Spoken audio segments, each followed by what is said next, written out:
सबसे पहले मैं एक चीज क्लियर कर देना चाहता हूँ कि ये वीडियो सिर्फ एंटरटेनमेंट पर्पस के हिसाब से बनाई गई है। मतलब ये एक kind of a funny review है मूवी का, तो प्लीज इसे कोई भी सीरियसली मत लेना।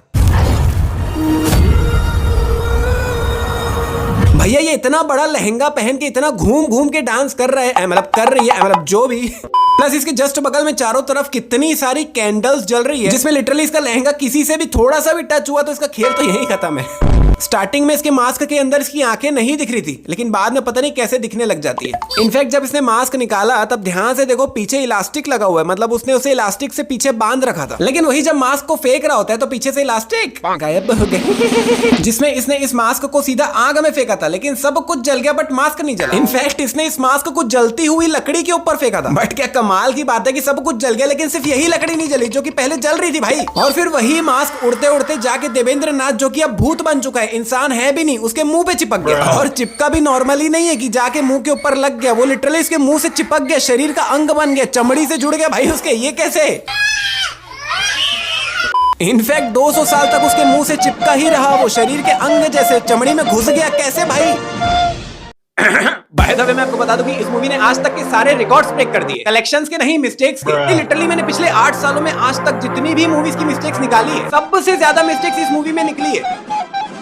फिर 200 साल बाद ये लड़का अपने अंदर भूत आ गया है, ऐसी एक्टिंग करता है जिसके लिए इसके मम्मी पापा रूह बाबा को लेके आते हैं इसको ठीक करने के लिए। लेकिन भाई इसके मम्मी पापा सीधा रूह बाबा को ही कैसे लाए, मतलब उसी आदमी को कैसे लाए? दूसरे तांत्रिक को ले आते तो नहीं। इस लड़के के अंदर तो भूत आ गया ना, तो ये सामने से बताएगा थोड़ी कि मेरे को ठीक करने के लिए रूह बाबा को ही बुलाओ, तो कैसे भाई? फिर टिल्लू यहाँ ऊपर चढ़ता है लाइट को बंद चालू करने के लिए, एंड लिटरली उसके बाद अंकल 2 से 3 बार उस तरफ देखते हैं, लेकिन फिर भी एक बार भी नोटिस नहीं करते कि वो लाइट बंद चालू कर रहा है। एंड ये रूह बाबा तो अभी आया है, तो इसके मम्मी पापा ये कैंडल्स और ये अगरबत्ती वगैरह ये सब पहले से जला के क्यों रखे? इनको प्रोसीजर कौन बताया भाई? इनफैक्ट ये सब कुछ यूज में आया भी नहीं, क्योंकि रूहान इन सबको यूज किया ही नहीं, फालतू ही जला के रखे थे। खैर एक बार थोड़ा फ्लैशबैक पे चलते हैं। ये लोग जब पार्टी कर रहे थे तो इसके हाथ से ये चीज लग के नीचे गिर जाती है, फूट जाती है, बहुत जोर से आवाज आती है। एंड लिटरली इस पॉइंट पे एक बार पार्टी को शांत हो जाना चाहिए था कि क्या टूट गया, क्या फूट गया, ये क्या आवाज आई, लेकिन कुछ हुआ ही नहीं भाई। सब लोग मस्त नाचे पड़े, कोई ध्यान ही नहीं दिया। एंड इनफैक्ट इसके अंदर से ये जो चीज निकल के पर्दे की तरफ जा रही थी, इसके अंदर कुछ आग वाग तो है ही नहीं, पूरा बुझा हुआ है, लेकिन पर्दे तक पहुंचते ही इसके अंदर पता नहीं आग कहां से प्रकट हो गया।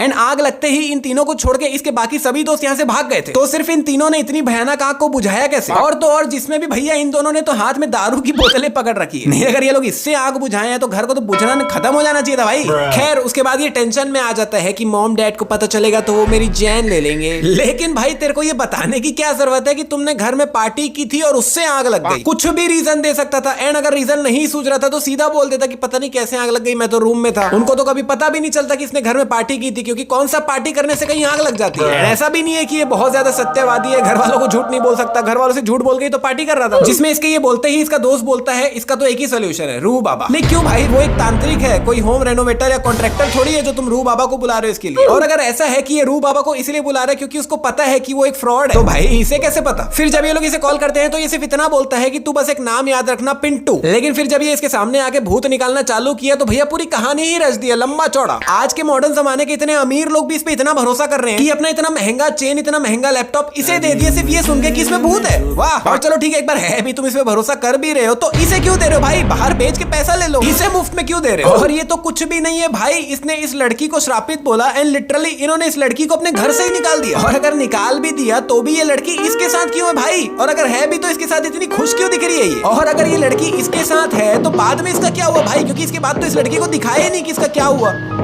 नहीं, कुल मिला के रूहान के इंट्रोडक्शन के लिए ये जो सीन दिखाए गए हैं एकदम बकवास है, स्टोरी एकदम इलॉजिकल है। And for your kind information, अभी तक आपने जो भी मिस्टेक्स देखे हैं वो लिटरली मूवी के स्टार्टिंग के 15-20 मिनट के सीन्स के हैं। मतलब रूहान के इंट्रोडक्शन सीन में ही इतने सारे मिस्टेक्स है और अभी भी खत्म नहीं हुआ है, रूहान के और आगे भी है। देखो अब यहाँ पे इसकी बीवी ने इसे इसकी काम वाली के साथ पकड़ लिया तो ये इसके पास आया सोल्यूशन के लिए, एक तांत्रिक के पास। ये लोग भी घर में आग लग गई थी तो इसके पास आए थे, एक तांत्रिक के पास। नहीं मतलब इन शॉर्ट आधी दुनिया को ये पता है कि ये बाबा फ्रॉड है, तभी उल्टे कामों के लिए इसके पास आ रहे हैं। इसका मतलब इसका जो मेन काम है भूत भगाना, उसके लिए इसके पास कोई आता ही नहीं है, उल्टे कामों के लिए ही आते हैं। जिसमें इसकी प्रॉब्लम सुनते ही रूहान उसे सीधा पहली लाइन यही बोलता है कि बंगाली आती है? नहीं बंगाली ही क्यों। और भाई क्या कमाल की बात है, क्या कमाल का कोइंसिडेंस है, इसकी काम वाली बंगाली निकल गई। नहीं इसने तो बताया भी नहीं था कि इसकी काम वाली बंगाली है। गजब यार। जिसमें भी भाई लास्ट में ये सब कुछ सॉर्ट करके काम खत्म करके भी नहीं जाता। आखिर में इसकी बीवी को ये बोल देता है कि इन पे कभी उसकी आत्मा आए तो इन पे कभी डाउट मत करना। अरे भाई ये क्या बात हुई, आया है तो परमानेंट वाला काम करके जाना। उसके पति को समझा कि नेक्स्ट टाइम से ये हरकत मत करना। देन नेक्स्ट ये इसके घर आता है जिसमें अभी तक भी जमीन में धुआं ही धुआं दिख रहा है, लेकिन अगले ही पल वहां से धुआं गायब हो गया।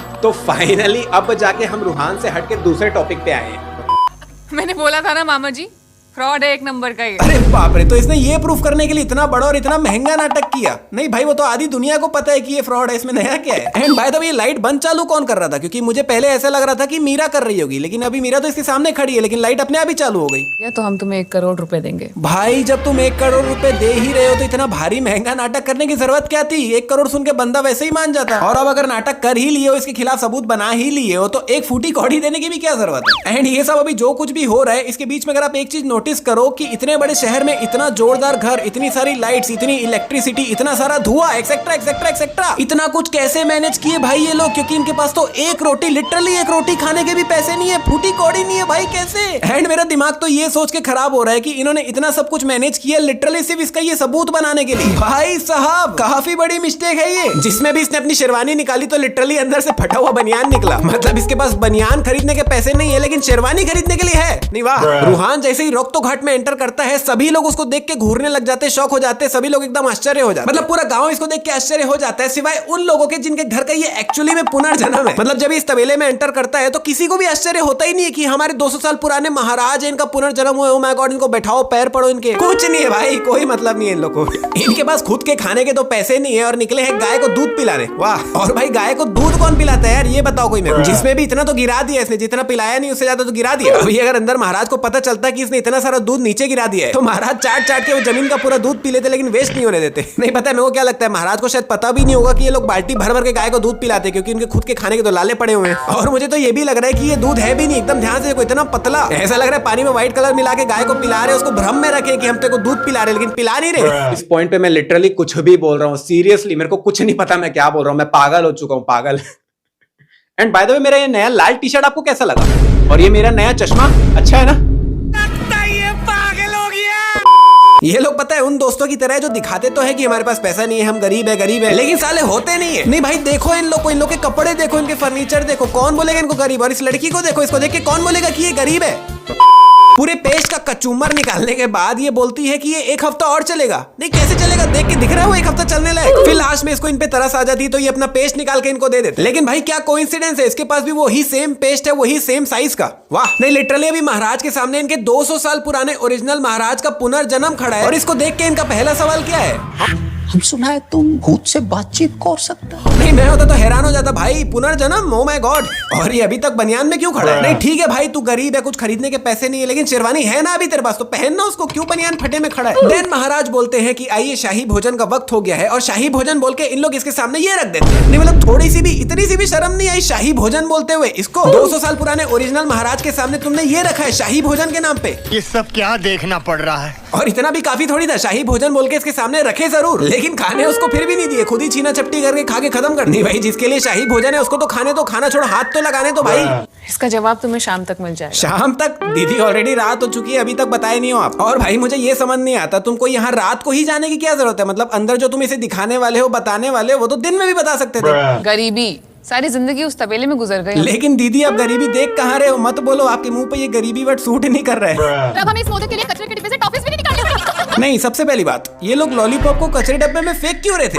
और अब वो वक्त आ चुका है जिसमें हो रही है विद्या बालन उर्फ मंजुलिका की एंट्री, जिसमें धूल उड़ रहे हैं, बाल उड़ रहे हैं, वो तो ठीक है, लेकिन जो नेक्स्ट शॉट हमें दिखाया जाता है वो ये है। And for your kind information, ना ही ये भूतनी है और ना ही इसके अंदर अभी देवेंद्र नाथ की आत्मा है। तो क्यों भाई, जब ये भूतनी ही नहीं है, इसके अंदर कोई आत्मा ही नहीं है, तो फिर ऐसा शॉट दिखा कैसे सकते भाई। मतलब ये तो सीधा सीधा गुमराह कर रहे हैं। नहीं अगर तुमको हमें कंफ्यूज करना ही है तो कुछ ऐसा दिखाओ जिसका तुम बाद में जस्टिफिकेशन दे सको कि क्यों वो ऐसी हरकत कर रही थी। लेकिन इसका क्या है जस्टिफिकेशन जस्टिफिकेशन, क्यों ऐसी हरकत कर रही है ये? नहीं भाई, ये तो सबसे बड़ी मिस्टेक है। तो भैया भले ही ये वीडियो यहाँ पे खत्म हो गई है, लेकिन खेल तो अभी शुरू हुआ है। अभी तो लिटरली सिर्फ मंजुलिका उर्फ विद्या बालन की एंट्री हुई है, अभी तो बहुत कुछ बाकी है। आगे आने वाले पार्ट्स में ऐसे ऐसे मिस्टेक्स बताने वाला ना, मजा ही आ जाएगा। सो सबसे पहले तो भैया अगर वीडियो ये वाली पसंद आई है तो 15,000 लाइक्स प्लीज कंप्लीट करवा दो, मोटिवेशन मिलता है यार, करवा दो। अगर इसी तरह की और कमाल की वीडियो देखना चाहते हो तो लेफ्ट वाली या राइट वाली वीडियो क्लिक करके देख सकते हो। हम मिलते हैं इसके आने वाले नेक्स्ट पार्ट पे या किसी भी आने वाली एक और कमाल की वीडियो में।